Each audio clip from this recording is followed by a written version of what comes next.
reflection is titled, got to go through it. I'll get this based on a little story here. But to get started, sometimes in Lent, I think that's our time to say, go into the wilderness. Now, a lot of us, like here tonight, we're not probably going to go into the deepest wilderness of Washington or Idaho. We were kind of in the wilderness earlier. The Wells were in the wilderness coming here because you go from Endicott to Mudflat. There's a lot of options. Through Walla Walla? I remember once I was helping Peace Lutheran and Trinity with a little fundraiser about 5 years ago, and they invited me to a Saturday meeting, kind of like a council, I'm thinking rap session, I'm getting old here. Advisory board. Yeah, there you go.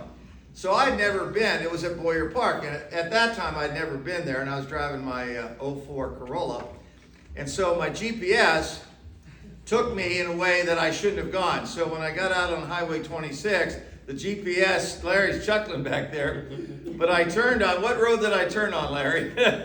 Was it, anyway, it turned into a gravel road. You know, when you turn right at Dusty and you go 2 or 3 miles, you turn right on one of those roads. And it had rained all night, and I got on one place, it was just clay, slick clay. And I'm in this front wheel drive Toyota Corolla, and I just barely made it up this hill. And when I got there, it looked like I'd been at the roller derby in the mud, you know. Luckily, they'd already started, and my car was out there, but I felt like I was in the wilderness.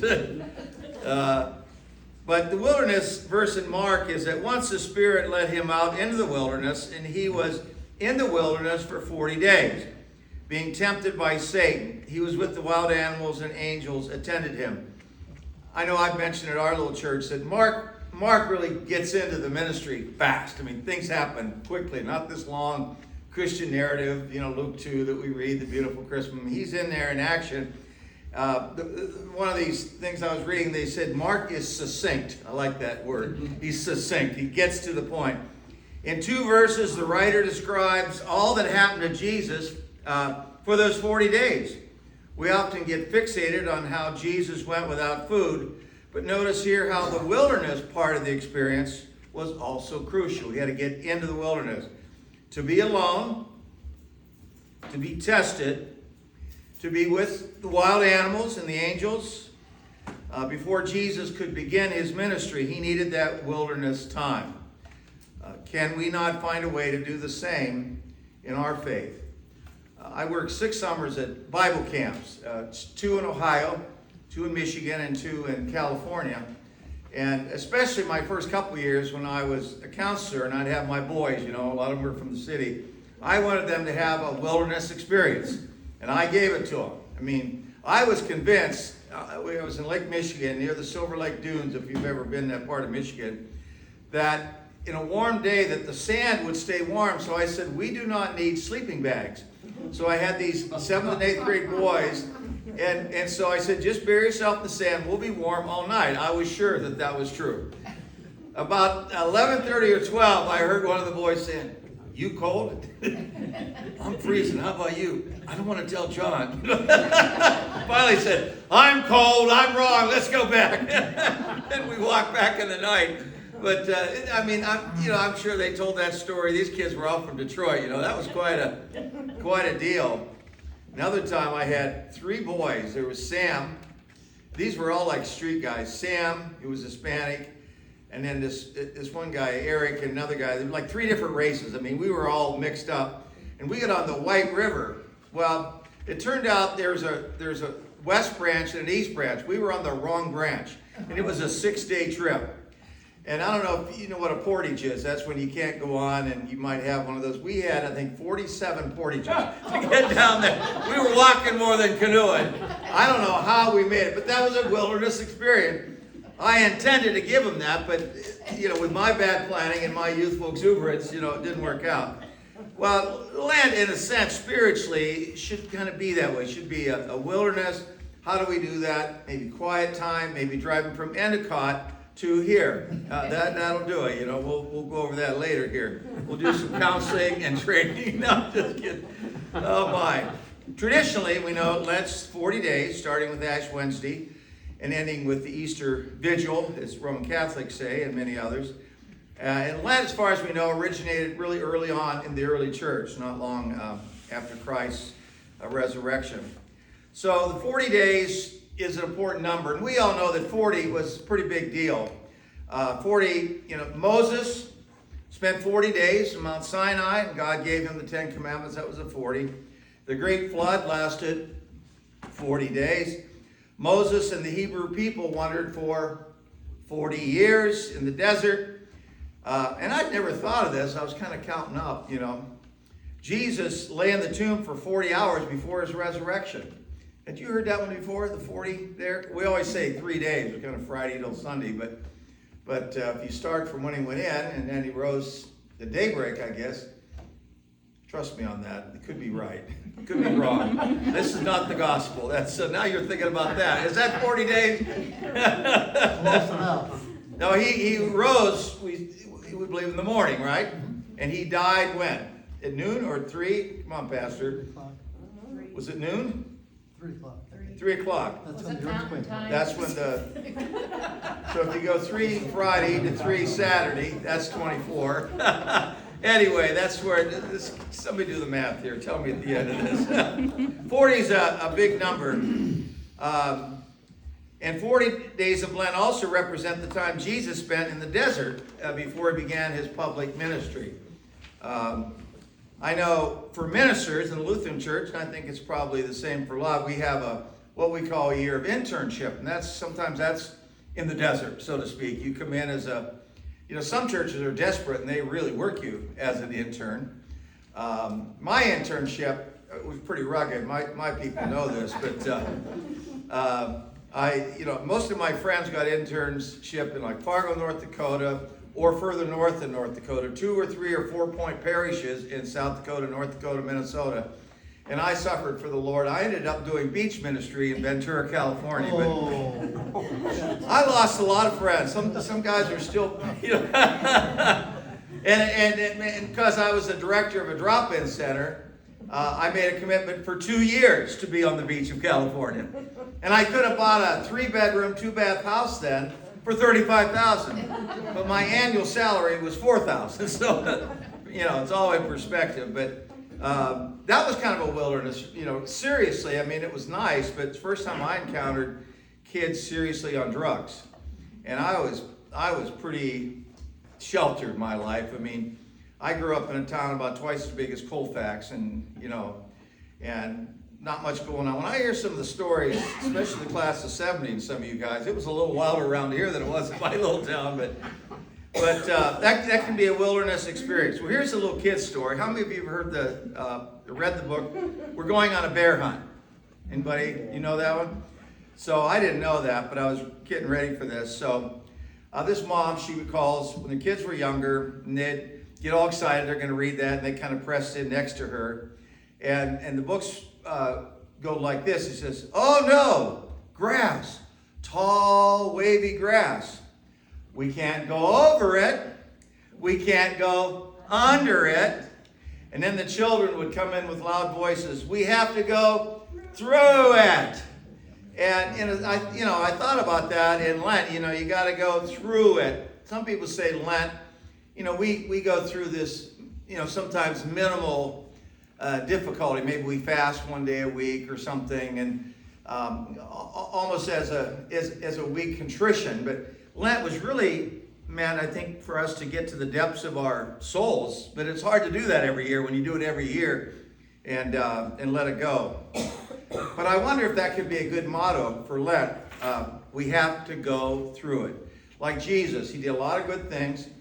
I'm getting to be an old timer, and Jesus, as far as we know, died at about age 33. That wasn't a long ministry, an active ministry about 3 years. But this Lent, 2024, days are getting longer. Have you noticed that? We're going to get into, we're going to spring ahead, what, in 2 more weeks or something like that? Isn't it March? I think so. Anyway.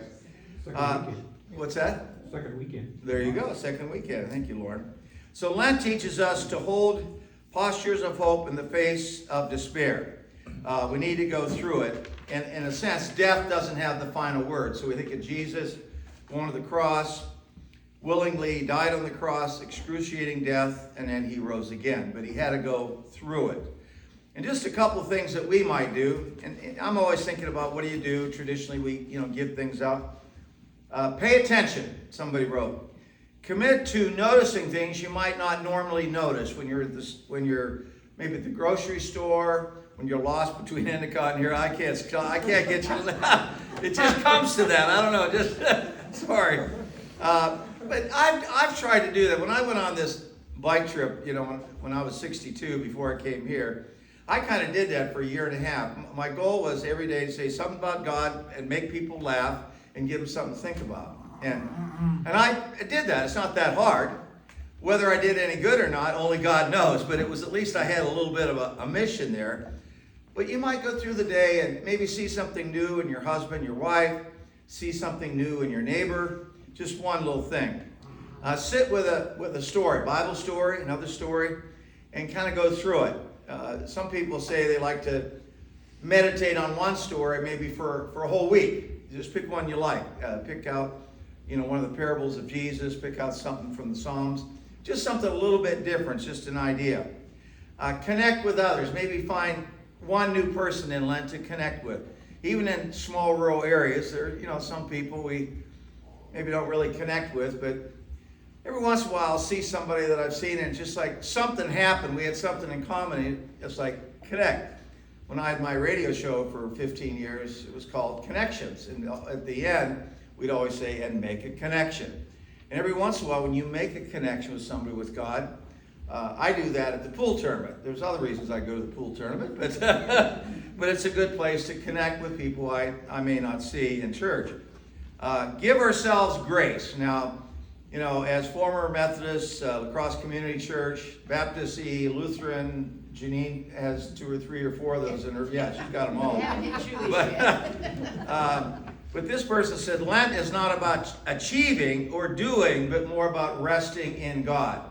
I remember when I was in confirmation, I still remember the pastor said, grace is God's unmerited favor. Unmerited favor. So there's other definitions, but I remember that from 8th grade.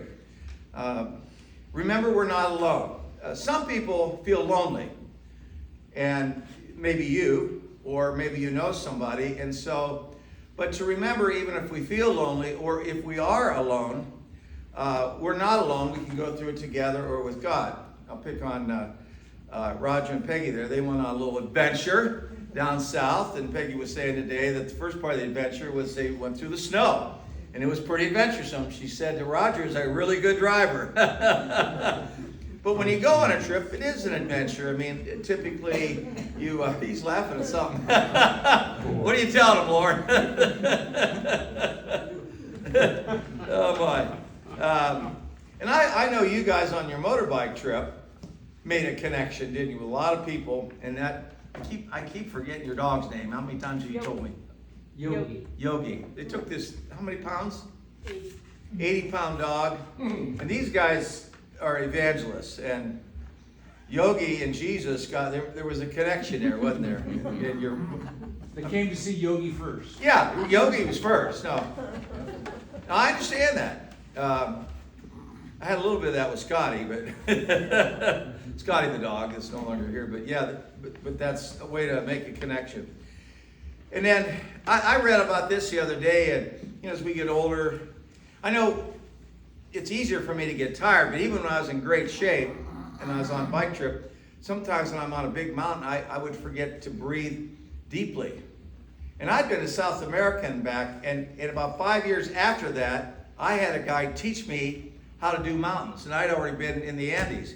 But I thought, it's never too late to learn. He says, John, you got to rest back, and you got to fill your lungs with air. He says, you're fighting it. He says, you got powerful legs, but you're fighting. He says, just relax. And I thought about that spiritually. Sometimes we just got to, and I think physically it's good to take a breath. I'm no guru in any of this, trust me, but I've had doctors say, just breathe through your nose. Take a deep breath. It helps your blood pressure. And maybe, Lent's a good time to try something like that. Daily walks.